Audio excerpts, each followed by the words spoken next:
তিনটি জায়গায় খুব এক্সক্লুসিভলি আল্লাহ তাআলা নিজের পরিচয় দিয়েছেন। এক হচ্ছে সূরা বাকারার 255 নম্বর আয়াতে, মানে আয়াতুল কুরসি। এর মধ্যে 9টা বাক্য আছে, 9টা বাক্য মিলে একটা আয়াত।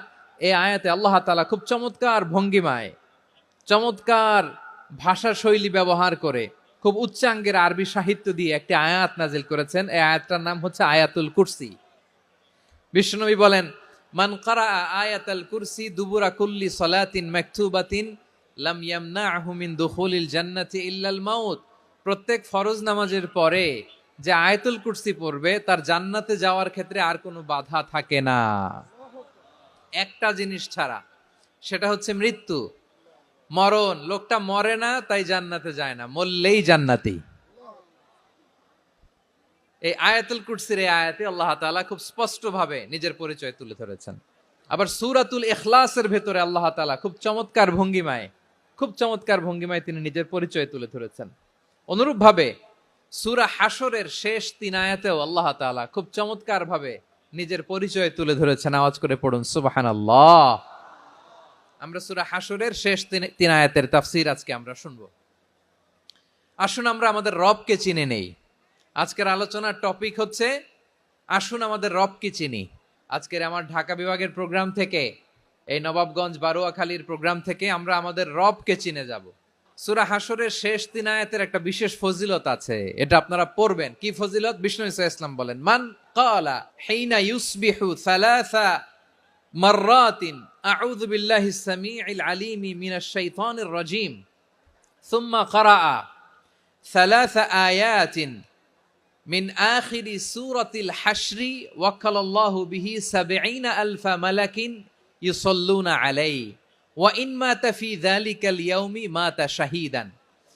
বিশ্বনবী মুহাম্মদুর রাসূলুল্লাহ সাল্লাল্লাহু আলাইহি ওয়াসাল্লাম ইরশাদ করেন, যে ব্যক্তি সকালবেলা 3 বার তেলাওয়াত করবে আউযু বিল্লাহিস সামিউল আলিম মিনাশ শাইতানির রাজীম, এরপরে সূরা হাশরের শেষ 3টি আয়াত তেলাওয়াত করবে, রব্বুল আলামিন ওই ব্যক্তির জন্য ৭০,০০০ ফেরেশতা নিয়োগ দিবেন, যারা সারা দিন ওই লোকের জন্য মাগফিরাতের দোয়া করবে।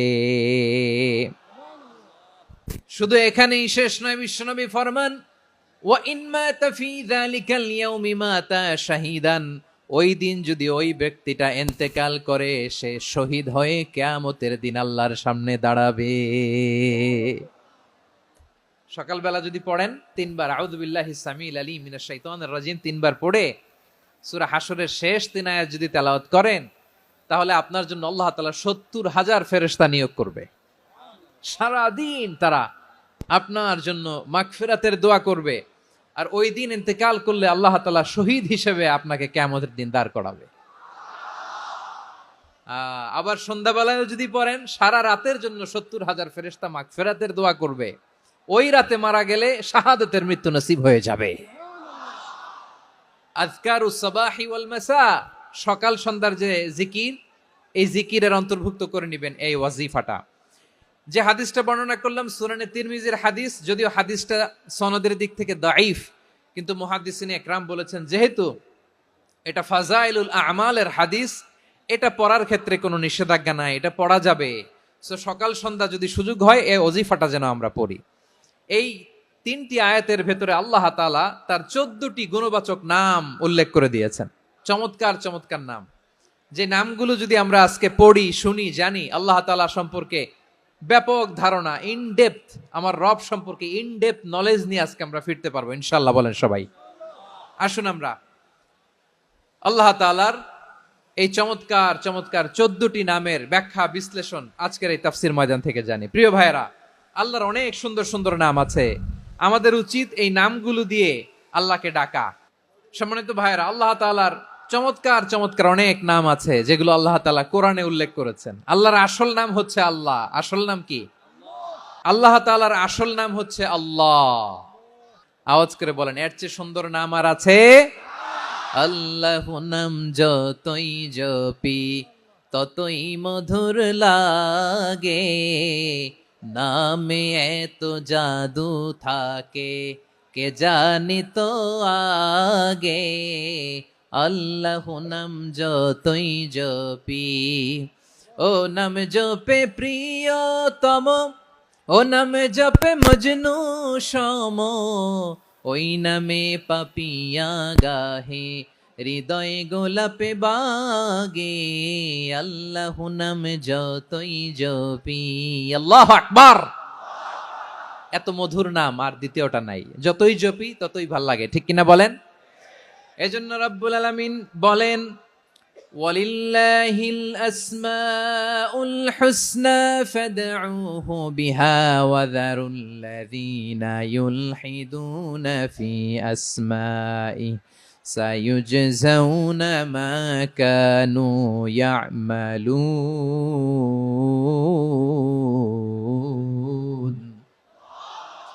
আল্লাহ বললেন, আমার অনেক সুন্দর সুন্দর নাম আছে, অনেকগুলো গুণবাচক সুন্দরতম নাম আছে, তোমরা এই নামগুলো ধরে আমি আল্লাহরে ডাকো, আর যারা আমি আল্লাহর নামের বিকৃতি ঘটায় তাদেরকে তোমরা বর্জন করো, আর তারা দুনিয়াতে যা করেছে আখিরাতের ফল তারা ঠিকই পাবে। সুবহানাল্লাহ বলেন। আল্লাহর অনেক সুন্দর সুন্দর নাম আছে, এগুলো ধরে ডাকতে বলা হয়েছে, আর যারা আল্লাহর নামের বিকৃতি করে তাদেরকে বর্জন করতে বলা হয়েছে। আপনি আল্লাহর নামের জিকির যখন করবেন, আপনি আমার আল্লাহর নামের বিকৃতি করতে পারবেন? বারোয়াখালীর ভাইরা বুঝে থাকলে আওয়াজ দেন, আল্লাহর নামের বিকৃতি করা যাবে? আপনি যখন জিকির করবেন স্পষ্ট শব্দে আল্লাহর নামটা বোঝা যেতে হবে। সুবহানাল্লাহ, ওয়ালহামদুলিল্লাহ, লা ইলাহা ইল্লাল্লাহ, আল্লাহু আকবার, একসাথে মিলিয়ে করেন অথবা আলাদা আলাদা করেন, অথবা শুধু আল্লাহ আল্লাহ এই নামের জিকিরও যদি করেন স্পষ্ট বোঝা যাইতে হবে। আল্লাহর নামের বিকৃতি করা যাবে, কিন্তু আল্লাহর নামের বিকৃতি করে জিকির এ দেশে আছে না নাই? আছে। দেখবেন জিকিরের মধ্যে হুই হুই হুই হুই হুই এরকম করতেছে, আছে না নাই? সবাই মিলে লাফাচ্ছে, দফাচ্ছে, মাথা ঝুলাচ্ছে, আর কি কি যেন বলে, ওইটার মধ্যে আমি আল্লাহর নাম খুঁজে পাই না, এরকম আছে না নাই? হ্যাঁ, হই হই করে কিম্ভূত কিমাকার অদ্ভুত আওয়াজ করে তারা জিকির করে, সেখানে আল্লাহর নাম নাই। এই জিকির আল্লাহর কাছে গ্রহণযোগ্য হবে? আল্লাহ বলেন, ওয়াযারুল্লাযীনা ইউলহিদুনা ফি আসমাইহি, খবরদার আমার নামের যারা বিকৃতি ঘটায় তাদেরকে তোমরা বর্জন করো। এজন্য জিকির যখন করব সুস্পষ্ট ভাবে আল্লাহ তাআলার নাম সেখানে থাকতে হবে, ঠিক কিনা বলেন? আবার আল্লাহ বলেন, যেমন মনে চায় তেমন জিকির তোমরা করো না। ফাযকুরুল্লাহা কামা আল্লামাকুম মা লাম তাকুনু তা'লামুন, তোমরা জানতে না, আল্লাহ তোমাদের জানিয়েছেন কেমন করে আল্লাহর নামের জিকির করতে হয়, যেমন আল্লাহ শিখিয়েছেন তেমন করে আল্লাহরে ডাকো, ঠিক কিনা বলেন? আল্লাহ তাআলা যেমন শিখিয়েছেন তেমন ভাবে আল্লাহ তাআলাকে ডাকতে হবে, ঠিক ওই পদ্ধতিতে আল্লাহ তাআলার নাম জপতে হবে। কোন পদ্ধতিতে সেটাও আল্লাহ বলে দিচ্ছেন। আল্লাহ তাআলা বললেন, ওয়াযকুর রাব্বাকা ফি নাফসিকা তাদাররুআন ওয়া খীফাতান ওয়া দুনাল জাহরি মিনাল কওলি বিল গুদুই ওয়াল আসাল ওয়া লা তাকুম মিনাল গাফিলিন। খবরদার আল্লাহর নামের জিকির করো, আল্লাহকে ডাকো। ফি নাফসিকা মনে মনে, তাদাররুআন সবিনয়ে, খীফাতান ভীত বিহবল চিত্তে, দুনাল জাহারি মিনাল কওল অনুচ্চ স্বরে অনুচ্চ আওয়াজে, এভাবে আল্লাহরে ডাকলে সেই ডাকা কবুল করে নিবে কে? তাহলে আল্লাহকে জপতে হবে মনে মনে, সবিনয়ে, ভীত বিহবল চিত্তে, অনুচ্চ স্বরে, এভাবে জিকির করতে হবে। বিশ্বনবী ইসলাম এবং বিশ্বনবীর সাহাবারা ঠিক এই পদ্ধতিতে আল্লাহ তাআলাকে ডাকতেন। তাহলে এই যে আল্লাহ তাআলার সুন্দর সুন্দর নামগুলো আছে, এগুলো ধরে আমরা আল্লাহ তাআলার জিকির করব, তার প্রশংসা করব, তার পবিত্রতা বর্ণনা করব, তাহলে খুশি হবেন কে? বিষ্ণু ঈসা ইসলাম বলেন, আশ-শাইতানু জাসিম আলা কলবি ইবনে আদম, শয়তান বনি আদমের কলবের মধ্যে এরকম খামচি মেরে বসে থাকে। খামচি বোঝেন তো? শয়তান বনি আদমের হৃদয়ে কলবে খামচি মেরে বসে থাকে। ফাইদা যাকারাল্লাহ খানাসা, যখন মানুষ আল্লাহর জিকির করে শয়তান দৌড়ে পালায়। ওয়াইদা গাফালা ওয়াসওয়াসা, আর মানুষ যখন অমনোযোগী হয়, গাফিল হয়, শয়তান আবার টেম্পটেশন দেয়, আবার ধোঁকা দেয়, আবার ওয়াসওয়াসা দেয়। এজন্য বিশ্বনবী বলতেন, লা ইয়াজালু লিসানুকা রাতবান মিন যিকরিল্লাহ, সব সময় প্রতি মুহূর্তে সর্বক্ষণে তোমার জিহ্বাটা আল্লাহর জিকির দিয়ে ভিজা রাখবা, আল্লাহর জিকির দিয়ে সিক্ত রাখবা, তাহলে কবুল করবে কে? সবাই পড়েন সুবহানাল্লাহ, আলহামদুলিল্লাহ, লা ইলাহা, সুবহানাল্লাহ, আলহামদুলিল্লাহ, লা ইলাহা ইল্লাল্লাহ, লা ইলাহা ইল্লাল্লাহু মুহাম্মাদুর রাসূলুল্লাহ সাল্লাল্লাহু আলাইহি ওয়াসাল্লাম। প্রিয় ভাইরা, আল্লাহ তাআলার অনেকগুলো নাম আছে। আল্লাহ তাআলার এই নামগুলো ধরে তার নাম আমাদের ডাকতে হবে, জপতে হবে। বিষ্ণু ইসলাম বলেন, ইন্না লিল্লাহি তিসআতান ওয়া তিসঈনা ইসমান মিআতান ইল্লা ওয়াহিদা। আল্লাহর রয়েছে 99টা নাম, এক কম 100। এক কম, আমরা বাংলায় বলি না যে এক কম 100, মানে আসলে কয়টা? 99টা। বিশ্বনবী বলেন আল্লাহর 99টা নাম আছে, মিআতান ইল্লা ওয়াহিদা, এক কম 100। মান আহসাহা দাখালাল জান্নাহ, যে ব্যক্তি 99 নাম মুখস্থ করে তার সিনার ভেতরে রাখবে, আল্লাহ তাআলা তাকে জান্নাত দিয়ে ধন্য করে দেবে। এবার বলেন, আল্লাহর নামগুলো জানার দরকার আছে না নাই? এই নামগুলো আমরা জপব, মুখস্থ করব। এই নামগুলো আগে আয়ত্ত করতে হবে। এই নামের যে অর্থ সেটা অনুধাবন করতে হবে। এই নামের যে দাবি সেটা মানতে হবে। সিবগাতাল্লাহ ওয়া মান আহসানু মিনাল্লাহি সিবগা ওয়া নাহনু লাহু আবিদুন। আল্লাহর রঙে রঙিন হইতে হবে। আমার আল্লাহ দয়ালু, আমরাও দয়ালু হতে হবে। আমার আল্লাহ সহনশীল, আমরাও সহনশীলতার চর্চা করতে হবে। আমার আল্লাহ মেহেরবান, আমরাও মেহেরবান হতে হবে। বিষ্ণু ইসলাম আল্লাহর এই চমৎকার সুন্দরতম নামগুলো ধরে ধরে আল্লাহর কাছে চাইতেন। আপনি যখন দোয়া করবেন, আল্লাহর নামগুলো ধরে যদি দোয়া করেন, আল্লাহ ওই দোয়া ফিরায় দেয় না। সুবহানাল্লাহ বলেন। আপনি যদি দোয়ার মধ্যে বলেন ইয়া রহমান, ইয়া রহিম, ইয়া হাইয়্যু, ইয়া কাইয়্যুম। বিষ্ণু ইসলাম এভাবে আল্লাহর নামগুলো ধরে ধরে জিকির করতেন, আল্লাহর নাম জপতেন। তিনি বলতেন, আসআলুকা বিকুল্লি ইসমিন হুয়া লাক, আল্লাহ তোমার যত নাম আছে সব নামের ওসিলায় তোমার কাছে ফরিয়াদ করি, সব নামের ওসিলায়। আনসালতাহু ফি কিতাবিক, যে নাম তুমি তোমার কিতাবে নাজিল করেছো। আও আল্লামতাহু আহাদাম মিন খালকিক, অথবা তোমার কোন সৃষ্টিকে তোমার নাম তুমি জানিয়েছো। আও ইস্তাসারতা বিহি ফি ইলমিল গায়বি ইনদাক, অথবা গায়েবের জ্ঞানে তুমি তোমার নিজের জন্য ওই নামগুলো সংরক্ষিত রেখে দিয়েছো। সব নামের ওসিলায় তোমার কাছে চাই। সুবহানাল্লাহ পড়েন। তার মানে আল্লাহ তোমার যে নামগুলো আমরা জানি এগুলার ওসিলায়ও চাই, যে নামগুলো আমরা জানি না সেগুলোর ওসিলায়ও চাই। আল্লাহর সব নাম আল্লাহ আমাদেরকে জানায় নাই, কিছু নাম জানিয়েছেন, কিছু নাম তিনি জানান নাই। সুবহানাল্লাহ বলেন। আল্লাহ তাআলা তার কিছু নাম কোরআনে উল্লেখ করেছেন, কিছু নাম স্পেশাল কিছু নবীদেরকে জানিয়েছেন, আর কাউকে জানান নাই। কিছু নাম তিনি কিয়ামতের দিন আমাদের সামনে প্রকাশ করবেন যে এইটাও আমার একটা নাম, এটা তোমরা কেউ জানতা না। সুবহানাল্লাহ। সারপ্রাইজ হিসেবে আল্লাহ তাআলা রেখে দিয়েছে, কেউ জানে না। কিয়ামতের দিন আল্লাহ তাআলা সেই নামগুলো জানাবেন। আর কিছু নাম আছে সেই নামগুলো আল্লাহ কোরআনেও বলে নাই, কোন নবীরেও জানায় নাই, কিয়ামতের দিনও সারপ্রাইজ হিসেবেও জানাবে না। ওই নামগুলো স্বয়ং খোদ আল্লাহ ছাড়া কেউ জানে না। এজন্য বিশ্বনবী দোয়ার সময় বলতেন, আল্লাহ তোমার যে নামগুলো জানি, যে নামগুলো জানি না, সব নামের বরকতে তোমার দরবারে চাই, সব নামের ওসিলায় তোমার কাছে ফরিয়াদ করি। সুবহানাল্লাহ বলেন। আসুন আমরা শুরু করে দিই। আল্লাহ তাআলা বলছেন, হুয়াল্লাহুল্লাযী লা ইলাহা ইল্লা হুয়া আলিমুল গায়বি ওয়াশ শাহাদাতি হুয়ার রহমানুর রহিম। আল্লাহ বলেন, হুয়াল্লাহ, তিনি হলেন আল্লাহ, আল্লাযী লা ইলাহা ইল্লাহু, তিনি ছাড়া কোনো ইলাহ নাই। আছে নাকি? বারোয়াখালীবাসী আওয়াজ করে বলেন তো দেখি, আমাদের ইলাহ কয়জন? একজন হইলে ভালো না বেশি হইলে ভালো? ওয়া ইলাহুকুম ইলাহু ওয়াহিদুন লা ইলাহা ইল্লা হুয়ার রহমানুর রহিম। আল্লাহ বলেন, তোমাদের ইলাহ হলো একজন, তিনি ছাড়া কোনো ইলাহ নেই, তিনি দয়াময়, তিনি মেহেরবান। ইলাহ যদি একজন না হয়ে দুইজন হতো, ঝামেলা আছে না নাই?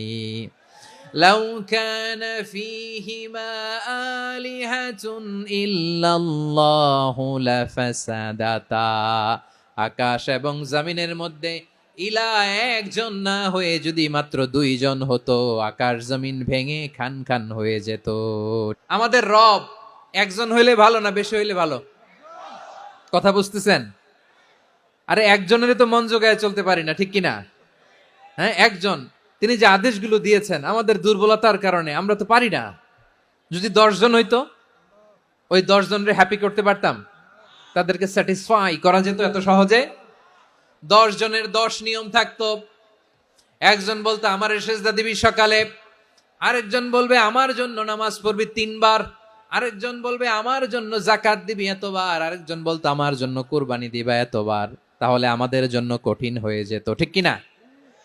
যদি ইলা একজন না হয়ে একাধিক হতো, একজন বলতো না আমি মহাবিশ্ব এভাবে চালাবো, আরেকজন বলতো না আমার মন চায় এভাবে, আমি এভাবে চালাবো, একজন বলতো সূর্য আমি পূর্ব দিকে উঠাবো, আরেকজন বলতো না আমি দক্ষিণ দিকে উঠাবো, আরেকজন বলবে না আমি উত্তর দিকে উঠাবো। এরকম আছে না নাই? ঝামেলা লেগে যেত। এজন্য বেশি রব হইলে আমাদের জন্য ঝামেলা, খোদা বেশি হইলে আমাদের লস। একজন হওয়াতে আমরা বেঁচে গেছি। এজন্য আল্লাহ বলেন লা ইলাহা ইল্লাহু, তিনি ছাড়া তোমাদের কোনো ইলাহ নাই, তিনি একজন। লা ইলাহা ইল্লাহু আলিমুল গায়বি ওয়াশ শাহাদা, তিনি প্রকাশ্যেরও মালিক অপ্রকাশ্যেরও মালিক। তিনি যেটা ওপেন এটাও জানেন, যেটা গোপন সিক্রেট ওইটাও জানেন।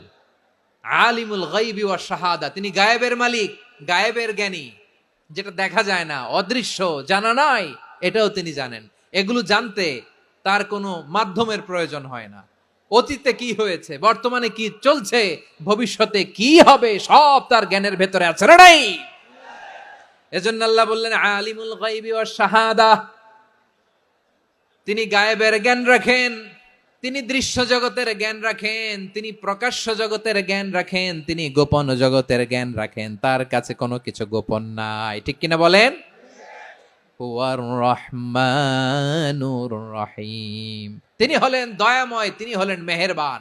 এই যে শুরু হলো 14 নামের প্রথম দুইটা, আর রহমান আর রহিম।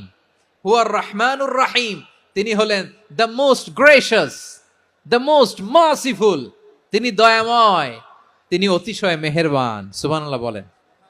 তার দয়ার কোনো শেষ নাই, তার মায়ার কোনো শেষ নাই। আল্লাহ, তাহলে 14টা নামের মধ্যে কয়টা পাইলাম? একটা কি? আর রহমান। বারোয়াখালীবাসী বুঝে থাকলে আওয়াজ করে বলেন, প্রথমটা কি? 2 নাম্বার আর রহিম। আওয়াজ করে বলেন 2 নাম্বার। আওয়াজ করে সবাই গলা ছেড়ে দিয়ে উত্তর দেন তো, প্রথম নামটা কি? দ্বিতীয় নামটা? আর রহিম। রহমান আল্লাহর one of the major names, আল্লাহর মৌলিক নামগুলোর মধ্যে গুরুত্বপূর্ণ একটা নাম হচ্ছে রহমান। গুরুত্বপূর্ণ নাম কি? রহমান, দয়ার সাগর, মায়ার সাগর। রহমানুন ফিদ দুনিয়া ওয়া রহিমুন ফিল আখিরা, এই দুনিয়ার জন্য আল্লাহ রহমান, দুনিয়াতে আল্লাহ সবাইরে দয়া করে, কাফিররেও করে, মুসলিমরেও করে। আর আখিরাতের জন্য তিনি রহিম, সেখানে কাফির মুশরিকদের জন্য আল্লাহর পক্ষ থেকে কোনো দয়া থাকবে না। চিল্লায় বলেন ঠিক কি না? এজন্য আল্লাহ বললেন আমার মৌলিক একটা নাম হলো রহমান। আল্লাহর পরে অন্য কোন নাম দিয়ে যদি তোমরা আমার নাম প্রকাশ করতে চাও, জপতে চাও, ডাকতে চাও, তোমরা রহমান নামে ডাকো। রব্বুল আলামিন ইরশাদ করেন কুলিদুল্লাহ আউইদুর রহমান আইয়াম্মা তাদউ ফালাহুল আসমাউল হুসনা, আমাকে আল্লাহ নামে ডাকো কিংবা আমি আল্লাহকে রহমান নামে ডাকো, যে নামেই ডাকো না কেন আমার আছে অনেকগুলো সুন্দর সুন্দর নাম। যে নামেই ডাকো আমি শুনি, ডাকলেই আমি সাড়া দেই। সকালে ডাকলেও সাড়া দেই, দুপুরে ডাকলেও সাড়া দেই, মাঝ রাতেও যদি আমরা বিপদে পড়ি ডাকলে আমাদের ডাকে সাড়া দেয় কে? সবাই বলুন তো, সাড়া দেয় কে? আবার বিশ্বনবী যখন মক্কায় দাওয়াত দিচ্ছিলেন, তিনি মাঝে মাঝে আল্লাহর নাম বলছিলেন, মাঝে মাঝে তিনি রহমান নাম বলছিলেন। যখন তিনি বললেন ওয়াইদা কিলা লাহুমুসজুদু লিররহমানি ক্বালু ওয়ামার রহমান, বিশ্বনবী মক্কায় যখন মক্কার কাফিরদেরকে, কুরাইশদেরকে বলল, তোমরা রহমানকে সেজদা দাও, রহমানের ইবাদত করো, রহমানের জন্য সেজদায় লুটিয়ে পড়ো। মক্কাবাসী বলে, রহমান আবার কে? রহমান রে তো চিনি না। রহমানকে আল্লাহ চিনি, রহমান চিনি না। মক্কাবাসী কি বলে? কারে চিনে? আল্লাহরে চিনে। কারে চিনে না? রহমান কে তো চিনি না। রহমান আবার কোত্থেকে আসলো? কে Rahman? Who is this Rahman? যখন তারা বলে রহমান রে চিনি না, আল্লাহর গায়রতে আঘাত লেগেছে। আল্লাহ বলে, রহমান রে চিনো না? না, তাদেরকে চিনানোর জন্য আল্লাহ ৭৮ আয়াত বিশিষ্ট আর রহমান নামে কোরআনে একটা সূরা নাজিল করেছেন। যখন মক্কার কুরাইশরা বলে আল্লাহ চিনি, রহমান চিনি না, আল্লাহ বলে, রহমান রে চিনো না, তাহলে চিনে নাও রহমান নামে তিনি ৭৮ আয়াত বিশিষ্ট কালামুল্লাহ মাজিদে একটা গোটা সূরা নাজিল করে দিয়েছেন। তিনি নাজিল করলেন, আর রহমানু আল্লামাল কুরআনা খালাকাল ইনসানা আল্লামাহুল বায়ান। দয়াময় রহমান শেখালেন কোরআন, বানালেন ইনসান, শেখালেন বায়ান। দয়াময় রহমান শেখালেন কোরআন, বানালেন ইনসান, শেখালেন বায়ান। দয়াময় রহমান শেখালেন কোরআন, বানালেন ইনসান, শেখালেন বায়ান। আল্লাহ বলে, রহমান কারে বলে চেনো না? শুনে নাও, ৭৮ আয়াত বিশিষ্ট গোটা একটা সূরা নাজিল করে দিলাম, সূরাতু আর রহমান। আর রহমান তিনি দয়ালু, আল্লামাল কোরআন, তিনি মানুষকে কোরআন শিখিয়েছেন, খালাকাল ইনসান, মানুষ বানিয়েছেন, আল্লামাহুল বায়ান, মানুষকে কথা বলা, বর্ণনা করা শিখিয়েছেন। পড়েন সুবহানাল্লাহ। গোটা একটা সূরা নাজিল করেছেন, সূরাতু আর রহমান। আমার বারোয়াখালীর ভাইয়েরা, তার নাম হচ্ছে আর রহমান, আর রাহিম, মানে দয়াময়, মেহেরবান। তার দয়া যে কত বেশি আপনি কল্পনাও করতে পারবেন না, আপনি কল্পনাতেও আনতে পারবেন না তার দয়া কত বেশি। বিশ্বনবী সাল্লাল্লাহু আলাইহি ওয়াসাল্লাম ফরমান, লাম্মা কাদাল্লাহুল খালকা কাতাবা ইনদাহু ফাওকা আরশিহি। আল্লাহ যখন মহাবিশ্বের সব সৃষ্টি করে সারলেন, তিনি আরশের উপরে লিখলেন, সাবাকাত রাহমাতি গাদাবি, সাবাকাত রাহমাতি গাদাবি। কোথায় লিখছে? আরশের উপরে আল্লাহ লিখলেন, সাবাকাত রাহমাতি গাদাবি। এর মানে হলো, আমার দয়ার কাছে আমার রাগ কিংবা ক্রোধ পরাজয় বরণ করেছে। মানে আমি আল্লাহর দয়া আছে, আবার আমি আল্লাহর ক্রোধ বা রাগ আছে, কিন্তু আমি আল্লাহর রাগের চেয়ে দয়া বেশি। আল্লাহর যদি রাগ থাকতো আমরা বাঁচতে পারতাম? যে পরিমাণে আকাম কুকাম আমরা করি, অপকর্ম করি, অন্যায় করি, জুলুম করে জুলুমের আড্ডাখানা বানিয়ে রেখেছি গোটা দুনিয়াকে, আল্লাহ যদি মুহূর্তে মুহূর্তে রেগে যেতেন আমরা বাঁচতে পারতাম? মহাবিশ্ব সৃষ্টির পরেই তিনি আরশের উপরে লিখেছেন, সাবাকাত রাহমাতি গাদাবি, মানে আমি আমার দয়ার কাছে আমি আল্লাহর ক্রোধ, রাগ, ক্ষোভ এটা পরাজিত হয়েছে। সুবহানাল্লাহ বলেন। আবার বিষ্ণু বললেন, জাআলাল্লাহুর রাহমাতা মিয়াতা জুজ, আল্লাহ দয়ার ভালোবাসাকে ১০০ টুকরা করলেন। ৯৯ টুকরা দয়া মায়া ভালোবাসা আল্লাহ নিজের কাছে রেখে দিলেন, আর ১ টুকরা দয়া মায়া ভালোবাসা আল্লাহ গোটা বিশ্বের সবার মাঝে ঢেলে দিলেন। দয়া মায়া ভালোবাসা ১০০ টুকরা করে আল্লাহ নিজের কাছে রাখছেন কয় টুকরা? ৯৯ টুকরা। আর গোটা বিশ্বের সবার মাঝে ভাগ করে দিয়েছেন কয় টুকরা? এবার এই ১ টুকরার নমুনা দেখেন তো পৃথিবীতে। স্বামী স্ত্রীর জন্য কত ভালোবাসা, বন্ধু বন্ধুর জন্য কত ভালোবাসা, গার্লফ্রেন্ড বয়ফ্রেন্ডের জন্য গলায় ফাঁস লাগায়, আছে না নাই? ভালোবাসারে আল্লাহ ১০০ টুকরা করেছেন। ৯৯ টুকরা ভালোবাসা আল্লাহ নিজের জন্য রেখেছেন, ১ টুকরা আমাদের সবাইকে ভাগ করে দিয়েছেন। যত পাখি আছে পৃথিবীতে, যত মাছ আছে, যত প্রাণী আছে, যত মানুষ আছে, যত জিন আছে, আমরা সবাই মিলে পেয়েছি ভালোবাসার কয় টুকরা? আর আরশে আজিমের অধিপতি আল্লাহ, তিনি তার কাছে ভালোবাসা রেখে দিয়েছেন কয় টুকরা?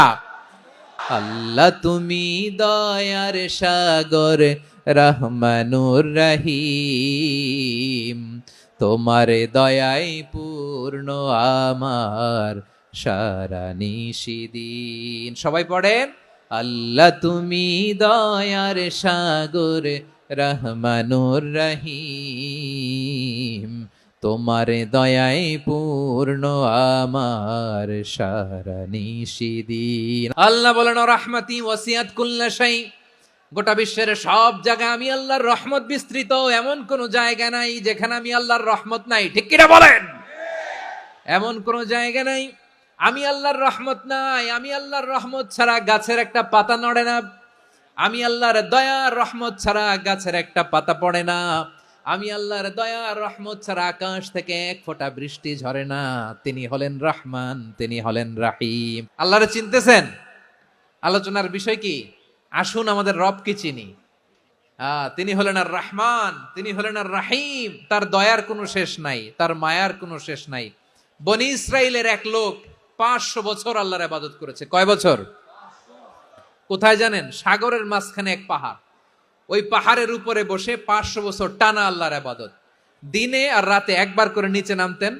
সেখানে আল্লাহ তাআলা পাথরের ভেতর থেকে তার জন্য মিঠা পানির ব্যবস্থা করে দিয়েছেন, আর একটা ডালিম গাছের ব্যবস্থা করে দিয়েছেন। সকালে নামলে একটা টসটসে ডালিম, রাতে নামলে টসটসে ডালিম। এগুলো খেয়ে খেয়ে 500 বছর সে আল্লাহর ইবাদত করেছে। আর সে আল্লাহর কাছে বলেছে, আল্লাহ আমি যখন মারা যাব সেজদারত অবস্থায় যেন মারা যাই। ঠিকই আল্লাহ সেজদারত অবস্থায় সাইয়েদনা আজরাইলকে পাঠিয়ে দিলেন। সেজদারত অবস্থায় লোকটা মারা গেল। 500 বছর ইবাদতের পরে আল্লাহর দরবারে কিয়ামতের কঠিন ময়দানে যখন লোকটা হাজির হয়ে যাবে, আল্লাহ বলবেন আদখিলু আবদি আল জান্নাতা বিরহমাতি, আমার বান্দাকে আমার দয়া, আমার ভালোবাসা দিয়ে জান্নাতে ঢুকায়া দাও। 500 বছর ইবাদত করছে তো আমার দয়ায় আমার বান্দারে জান্নাত দাও। এই বান্দা বলে বালবি আমালি, আল্লাহ তোমার দয়া লাগবে কেন? আমি আমার আমল দিয়ে জান্নাতে যেতে চাই। কি দিয়ে? আমল দিয়ে। আল্লাহ বলছে আমার দয়ায় আমার বান্দারে জান্নাতে নিয়ে যাও ফেরেশতারা। এ বলে আল্লাহ তোমার দয়া লাগবে কেন? সেজদা তো কম দেই নাই, জিকির করতে করতে 500 বছর শেষ করে দিলাম, আবার তোমার দয়া লাগবে? আমি তো আমার আমলেই জান্নাতে যেতে পারি। আল্লাহ বলবেন তাই, ঠিক আছে, আমি চাইলাম দয়া দিয়ে জান্নাত দিব, তুমি চাইলে আমল দিয়ে ঢুকবা, ঠিক আছে, তোমার আমল আর আমার যে দয়া দুইটার একটু মাপ দেই। তোমার 500 বছরের ইবাদত এক পাল্লায় রাখো।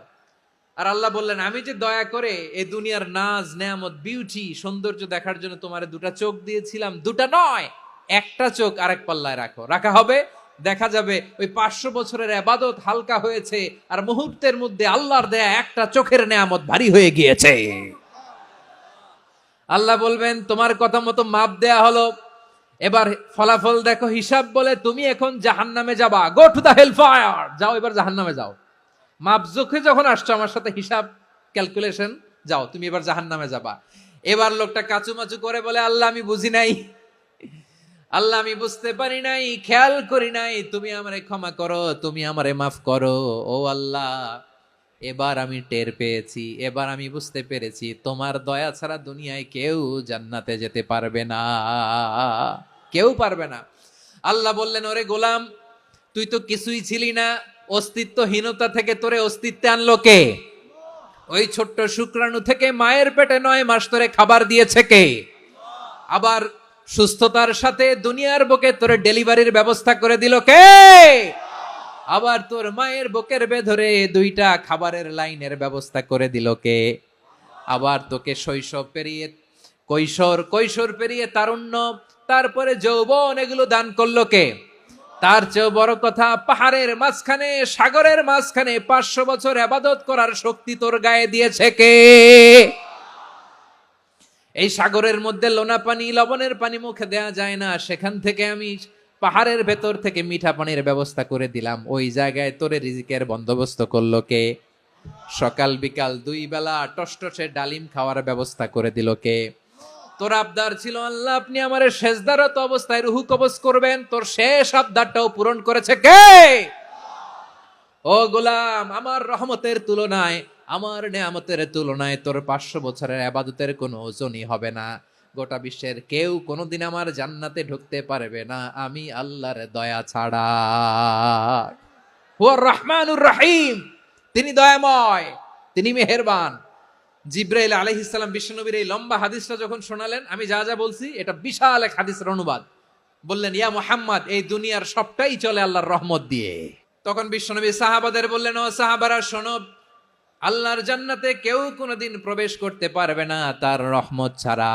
সাহাবারা বললেন ইয়া রাসূলুল্লাহ আপনিও না, আপনিও কি আল্লাহর রহমত ছাড়া প্রবেশ করতে পারবেন না? বিশ্বনবী বললেন না আমিও না।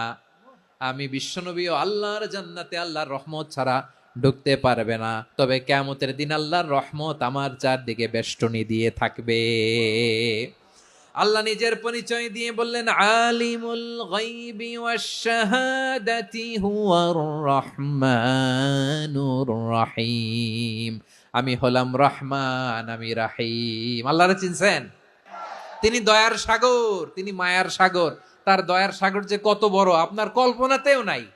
এজন্য আপনার পাপ যত বড় হোক, অন্যায় যত বড় হোক, অপরাধ যত বড় হোক, আপনার জুলুম যত বড় হোক, আল্লাহর রহমান নামের দরিয়া তার চাইতেও বড়।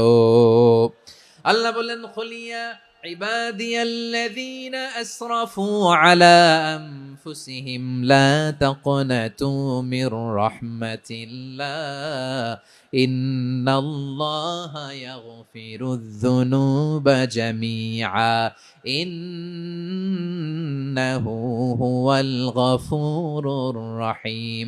ও আমার গুনাহগার বান্দারা শোনো, জুলুম করেছো, ভুল করেছো, অন্যায় করেছো, আল্লাহর রহমত থেকে নিরাশ হয়ো না। আমরা বিশ্বাসীরা কশিনকালে আল্লাহর রহমত থেকে নিরাশ হব না। ভুল করে ফেলছেন, আরে ভুল তো সবাই করে। পাপ হইছে, আরে পাপ তো সবার আছে, আমরা সবাই পাপী, সবাই পাপী। যত পাপ হোক, ভুল হোক, অন্যায় হোক, অনুতপ্ত হয়ে তওবা করে, ওযু করে, জায়নামাজটা বিছিয়ে সেজদা দিয়ে চোখের পানি ছাড়েন। চোখের বেয়ে পড়া পানি আল্লাহর কাছে যে কত প্রিয়। অনুতপ্ত বান্দার চোখের পানির ফোঁটা তার চোখ বেয়ে, নাকের ডগা বেয়ে জমিনে ড্রপ করার আগেই আল্লাহর ওই বান্দার সব গুনাহ মাফ করে দেয়। আল্লাহ বললেন, আমি রহমানুর রহিম, আমি দয়াময়, আমি মেহেরবান। এরপর আল্লাহ বললেন, হুয়াল্লাহুল্লাযী লা ইলাহা ইল্লা হুয়াল মালিকুল কুদ্দুসুস সালামুল মুমিন। ওয়াল্লাহুল্লাযী, তিনি এমন আল্লাহ, লা ইলাহা ইল্লাহু, তিনি ছাড়া কোনো ইলাহ নাই। আল মালিক, তিনি হলেন আল মালিক। দুইটা শেষ, আর রহমান আর রাহিম শেষ। এবার আল্লাহ 3 নম্বর গুণবাচক নামের পরিচয় দিচ্ছেন। আল্লাহ বলছেন, আমি হচ্ছি আল মালিক, মানে সম্রাট। আল মালিক মানে হচ্ছে the king, the king of kings, সব রাজার বড় রাজা, মহারাজা। তার চেয়ে বড় রাজা আর কেউ নাই, তার চেয়ে বড় সম্রাট আর কেউ নাই, তার চেয়ে বড় ক্ষমতাধর সত্তা মহাবিশ্বে দ্বিতীয় কেউ নাই। চিৎকার করে বলেন ঠিক কিনা? তিনি আল মালিক। আল মালিক মানে ক্ষমতাধর, ক্ষমতার মালিক, রাজা ধীরাজ বাদশাহ। তার ক্ষমতা আর আমাদের ক্ষমতা একরকম নাকি? আমাদের দুনিয়াতে ক্ষমতা অস্থায়ী ক্ষমতা, ঠিক কিনা বলেন? আইজ আছে কাল নাই, এরকম না ক্ষমতা? আল্লাহর ক্ষমতাও তো এরকম না, আইজ আছে কাল নাই এরকম। দুনিয়াতে দেখবেন কোন দেশের প্রেসিডেন্টের 4 বছরের ক্ষমতার মেয়াদ, কোন দেশে 5 বছরের। আল্লাহর কয় বছরের? 10 বছরের নাকি 20 বছর, 100 বছর? আল্লাহর ক্ষমতার মেয়াদ কতদিন বলেন? চিরকাল তার ক্ষমতার মেয়াদ। চিল্লায় বলেন ঠিক কিনা? নিরঙ্কুশ ক্ষমতা, একচ্ছত্র ক্ষমতা বলতে যা বুঝায়, এই ক্ষমতা একমাত্র আল্লাহরই আছে।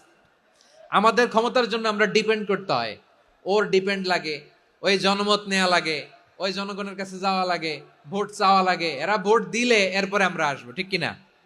আবার জনগণ না চাইলে আমরা নাই। আল্লাহর ক্ষমতা কি এরকম? আবার দেখবেন দুনিয়াতে ক্ষমতায় যাওয়ার জন্য জোট করা লাগে, জোট। জোটের রাজনীতি আছে না নাই? জোট হয়, শরিক হয়, এই হয়, সেই হয়, নানা ভাবে দুনিয়াতে ক্ষমতায় আসতে হয়। আল্লাহ বলে, আমার ক্ষমতার জন্য কারো উপর বিন্দু পরিমাণ আমার ডিপেন্ড করা লাগে না। সৃষ্টির শুরু থেকে আমি ক্ষমতার চেয়ারে বসা, মহাবিশ্বের শেষ পর্যন্ত, সীমাহীন ভবিষ্যৎ পর্যন্ত আমি ক্ষমতার চেয়ারে থাকব। আমি হলাম আল মালিক। আমার ক্ষমতার কোনো কমতি নাই, কোনো ঘাটতি নাই। কেউ আমার ক্ষমতা থেকে নামাতে পারবে না। পারা যাবে? এই যে আমরা ফ্যাসিস্ট সরকারের যে আপনারা নামাই দিছেন গণ অভ্যুত্থান করে, মনে আছে? 5ই আগস্টের কথা ভুলে গেছেন এত তাড়াতাড়ি? আছে। তা আমরা সবাই মিলে যদি একটা গণ অভ্যুত্থান করি, তাইলেই তো আল্লাহর ক্ষমতার চেয়ার থেকে নামায় ফেলানো যায়। হ্যাঁ, যাবে না? পারবো না আমরা? কি বলে, পারা যাবে না? আচ্ছা, আমরা না হয় পারলাম না, জিন জাতি যদি আমাদের সাথে জয়েন করে, ম্যানকাইন্ডের সাথে জিনকাইন্ড, ইফ দে জয়েন আস, সবাই মিলে একটা গণ অভ্যুত্থান, রেভলিউশন, ডেমনস্ট্রেশন, প্রোটেস্ট, সবাই মিলে যদি একটা অভ্যুত্থান করি, তাইলেই তো আল্লাহর ক্ষমতা শেষ। আল্লাহ বলেন না, আমি হলাম আল মালিক, আসল ক্ষমতার মালিক, the king of kings, the owner of ultimate power, the owner of ultimate authority, the owner of ultimate sovereignty, নিরঙ্কুশ একচ্ছত্র ক্ষমতার মালিক হচ্ছি আমি আল্লাহ। আল্লাহ তাআলা সূরা মুলকের শুরুতে বলছেন তাবারাকাল্লাযী বিয়াদিহিল মুলকু ওয়া হুয়া আলা কুল্লি শাইইন কাদির। মহিমান্বিত সত্তা, যার হাতে ক্ষমতা, তিনি যা চান তাই করতে পারেন। আওয়াজ করে বলেন তো তিনি কে? আবার আল্লাহ বলেন কুলিল্লাহুম্মা মালিকাল মুলকি তুতিল মুলকা মান তাশাউ ওয়া তানজিউল মুলকা মিম্মান তাশা ওয়া তুইজ্জু মান তাশাউ ওয়া তুযিল্লু মান তাশাউ বিয়াদিকাল খায়র ইন্নাকা আলা কুল্লি শাইইন কাদির। আল্লাহু আকবার। এ নবী আপনি বলুন আল্লাহুম্মা মালিকাল মুলক, আল্লাহ আপনি ক্ষমতার মালিক। তুতিল মুলকা মান তাশা, যাকে চান তারে ক্ষমতার চেয়ারে বসান। ওয়া তানজিউল মুলকা মিম্মান তাশা, যাকে চান তাকে ক্ষমতার চেয়ার থেকে ছুঁড়ে ফেলে দেন। তিনি কে? ক্ষমতার চেয়ারে বসায় কে? আবার মনে চাইলে আস্তা করে ছুঁড়ে নিক্ষেপ করেন। তিনি কে? আবার আল্লাহ বললেন ওয়ালাম ইয়াকুল্লাহু শারীকুন ফিল মুলকি, আমার ক্ষমতায় কোনো শরীক নাই, কোনো জোট নাই, কোনো পার্টনার নাই, কোনো অংশীদার নাই। আবার আমি চলে গেলে আমার ক্ষমতার দাবিদারও কেউ নাই। এই দুনিয়াতে রাজা মারা গেলে পরের রাজা কে হয়? রাজার ছেলে রাজা, ঠিক কিনা বলেন? আল্লাহ চলে গেলে আরেকজন বসবে নাকি? এরকম না, তার ক্ষমতার সাথে দুনিয়ার ক্ষমতার কোনো মিলই নাই। এজন্য তিনি তার নাম দিয়েছেন আল মালিক, the owner of power, the owner of ultimate power and sovereignty, the king of kings, সব রাজার বড় রাজা, মহারাজা আল মালিক, তিনি হচ্ছেন আল্লাহ।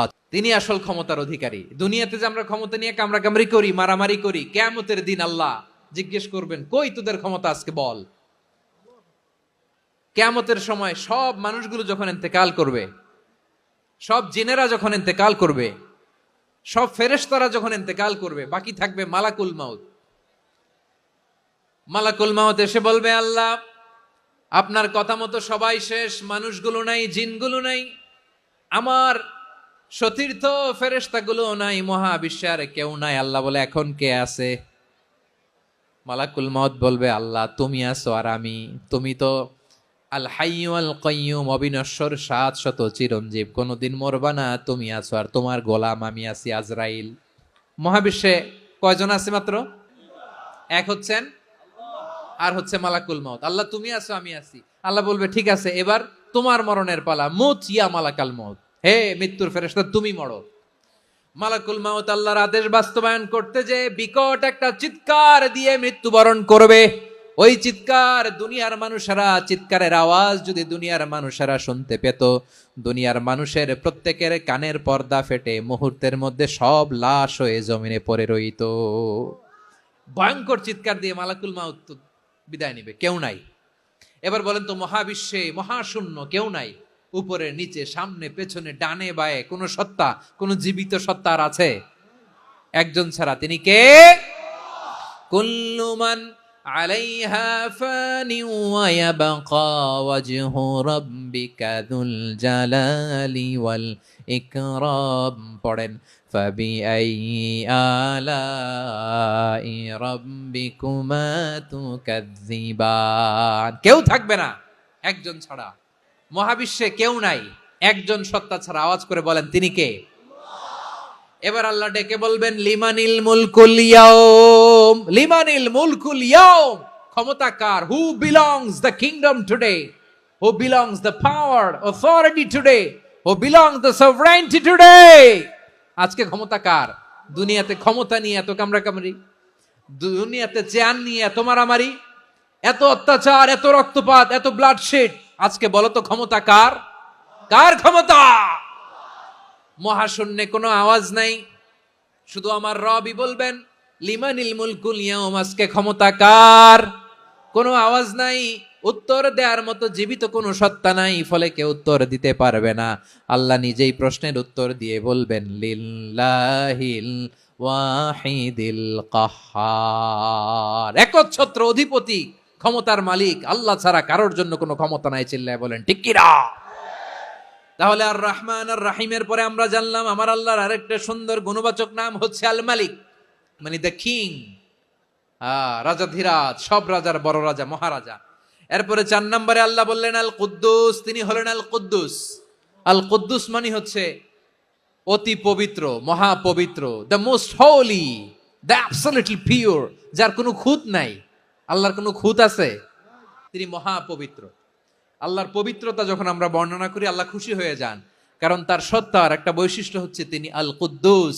বারোয়াখালীবাসী আল্লাহর নামটা একটু জপেন না, বলেন আল কুদ্দুস, অতি পবিত্র, তার মধ্যে কোনো অপবিত্রতার ছিটে ফোঁটা নাই, মহাপবিত্র, the most pure, the most holy, অতি পবিত্র।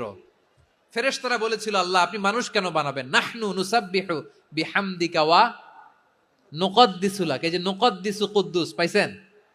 তারা বলেছিল আল্লাহ মানুষ কেন বানাবেন, মারামারি করবে, আমরাই তো ভালো, আমরাই আপনার মহিমা বর্ণনা করি, আমরাই আপনার পবিত্রতা বর্ণনা করি, নুকদ্দিসু লাক, তার মানে আল কুদ্দুস। আবার আমার নবী বিশ্ব নবী যখন সিজদায় লুটিয়ে পড়তেন, আম্মা জানা এসে বলেন আমরা তো সিজদার মধ্যে সুবহান রাব্বিয়াল আলা বলেই শেষ, কিন্তু বিশ্বনবী তাহাজ্জুদের নামাজে, নফল নামাজে, সুন্নত নামাজে 3 বার সুবহানা রাব্বিয়াল আলা তাসবিহ পড়ার পরে তিনি পড়তেন সুবহুন কুদ্দুসুন রাব্বুল মালাইকাতি ওয়ার রূহ, সুবহ কুদ্দুস রব্বুল মালাইকাতি ওয়ার রূহ। সিজদায় লুটিয়ে পড়ে বিশ্বনবী এই দোয়াটা পড়তেন নফল নামাজে, সুন্নাত নামাজে কিংবা তাহাজ্জুদের নামাজে। সুবহান রাব্বিয়াল আলার পরে কি পড়তেন? সুবহুন, আওয়াজ করে বলেন সুবহুন কুদ্দুসুন রব্বুল মালাইকাতি ওয়ার রূহ, মানে আল্লাহ আপনি প্রশংসিত, আল্লাহ আপনি অতি পবিত্র, আপনি সব ফেরেশতা কুলের রব, ফেরেশতাদের সরদার জিব্রাইলের রব। সুবহানাল্লাহ। নফল নামাজে, তাহাজ্জুদের নামাজে, সুন্নত নামাজে সিজদার যে তাসবিহ সুবহান রাব্বিয়াল আলা 3 বার পড়ার পরে আমার ভাইরা, মহিলা প্যান্ডেলে আমার যে মায়েরা বোনেরা আছে, 3 বার সুবহান রাব্বিয়াল আলা পড়ার পরে পড়বেন সুবহুন কুদ্দুসুন রব্বুল মালাইকাতি ওয়ার রূহ। আবার বিশ্বনবী বলেন ইন্নাল্লাহা তাইয়্যিব লা ইয়াকবালু ইল্লা তাইয়্যিবা, আল্লাহ পবিত্র, পবিত্রতা ছাড়া তিনি কিছু গ্রহণ করেন না, অপবিত্র কোনো কিছু আল্লাহ গ্রহণ করে না।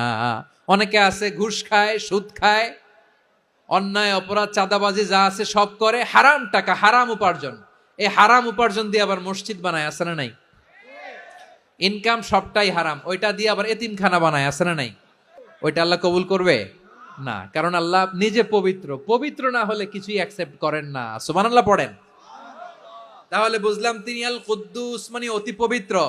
এরপরে আল্লাহ বলেন আমি হচ্ছি আসসালাম।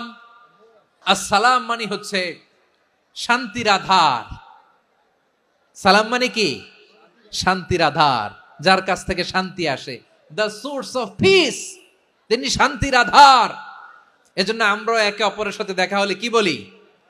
সালাম সালাম হাজার সালাম, সকল শহীদ স্মরণে আমার হৃদয় রেখে যেতে চাই তাদের স্মৃতির চরণে। সবাই বলেন সালাম সালাম হাজার সালাম, সকল শহীদ স্মরণে আমার হৃদয় রেখে যেতে চাই তাদের স্মৃতির চরণে। পড়েন আমিন। আমরা সকল ভাষা শহীদ, সকল মুক্তিযোদ্ধা, তাদের জন্য দোয়া করি, এবং 24-এর ছাত্র নাগরিক অভ্যুত্থানে যারা শাহাদাতের সর্বোচ্চ নাজরানা পেশ করে এই নতুন ভোরের বাংলাদেশ আমাদেরকে উপহার দিয়েছে, তাদের জন্য আল্লাহর কাছে দোয়া করি। সবাই বলেন আমিন। আল্লাহর একটা নাম হচ্ছে আসসালাম, মানে হচ্ছে শান্তির আধার, দ্য সোর্স অফ পিস। শান্তি দেওয়ার মালিক কে? এজন্য শান্তি চাইবো কার কাছে? আল্লাহ তুমি আমার দেশটাকে শান্তিময় করো, বলেন আমিন। আল্লাহ তুমি আমাদের পরিবারের শান্তি নসিব করো, বলেন আমিন। আল্লাহ আমাদের জীবনটাকে তুমি শান্তিময় করো, পড়েন আমিন। এজন্য বিশ্বনবী সালাম ফিরানোর পরে 3 বার পড়তেন আস্তাগফিরুল্লাহ আস্তাগফিরুল্লাহ আস্তাগফিরুল্লাহ। এরপরে বিশ্বনবী পড়তেন আল্লাহুম্মা আনতাস সালাম ওয়ামিনকাস সালাম তাবারাকতা রাব্বানা ইয়া যাল জালালি ওয়াল ইকরাম। ও আল্লাহ, আপনি শান্তির আধার, আপনার কাছ থেকে শান্তি আসে, আপনি বরকতময়। এই দোয়াটা পড়েন আপনারা, পড়বেন আজকে থেকে। আল্লাহুম্মা আনতাস সালাম ওয়ামিনকাস সালাম তাবারাকতা ইয়া যাল জালালি ওয়াল ইকরাম। আবার জান্নাতের আরেকটা নাম হচ্ছে দারুস সালাম, মানে শান্তির ঘর। সালামের পরে আল্লাহ বললেন আল মুমিন, আমার আরেকটা নাম হচ্ছে আল মুমিন। আল মুমিন মানে হচ্ছে নিরাপত্তা দানকারী। আমাদের নিরাপত্তা দেয় কে? অনেক সময় এরকম হয় না যে অনেক সিকিউরিটি দিয়ে রাখছে, কিন্তু স্নাইপার দিয়ে এমন ভাবে গুলি করছে একেবারে বড় সাহেবের মাথায় যে গুলি লাগছে, আছে না নাই? এখন সবাই মিলে বডিগার্ডের ধরে, যাই বেটা বডিগার্ড, এত টাকা দিয়ে বডিগার্ড রাখছি, আমাদের স্যারের মাথায় গুলি লাগলো কিভাবে? তো বডিগার্ড বলে, আপনার স্যারের বডি তো আছে, এই যে বডি নিয়ে যান। আমি তো রুহু গার্ড না, রুহু গার্ড হচ্ছে একজন। চিল্লায় বলেন তিনি কে? আমার ভাইরা, দুনিয়াতে টাকা হলে বডিগার্ড মিলে, কিন্তু রুহু গার্ড মিলে? যে আমি 10 লক্ষ টাকা দিব, রুহু গার্ড লাগবে, আমার রুহু কেউ চিনে নিতে পারবো না, এরকম পাওয়া যায়? কি পাওয়া যায়? বডিগার্ড পাওয়া যায়, রুহু গার্ড পাওয়া যায় না। ওই রুহের নিরাপত্তা দেয় কে? আল মুমিন, দ্য প্রোভাইডার অফ সিকিউরিটি। তিনি নিরাপত্তা দেয় তার নেককার বান্দাদেরকে, দুনিয়াতে নিরাপত্তা দেয়, আখিরাতেও নিরাপত্তা দেয়। আবার আল্লাহ বললেন আল্লাযী আত'আমাহুম মিন জু'ইন ওয়া আমানাহুম মিন খাউফ। তিনি এমন সত্তা যিনি ক্ষুধা লাগলে তোমাদেরকে খাদ্যের ব্যবস্থা করে, আবার ভয়ের সময় তিনি তোমাদেরকে নিরাপত্তার ব্যবস্থা করে। দিও তৃষ্ণা পেলে ঠান্ডা পানি, ক্ষুধা পেলে লবণ ভাত। আল্লাহ এই গরিবের শোনো শোনো মোনাজাত। আল্লাহ এই গরিবের শোনো শোনো মোনাজাত। আল্লাহ এই গরিবের দিও তৃষ্ণা পেলে ঠান্ডা পানি, ক্ষুধা পেলে লবণ ভাত। আল্লাহ এই গরিবের। পড়ে না আমিন?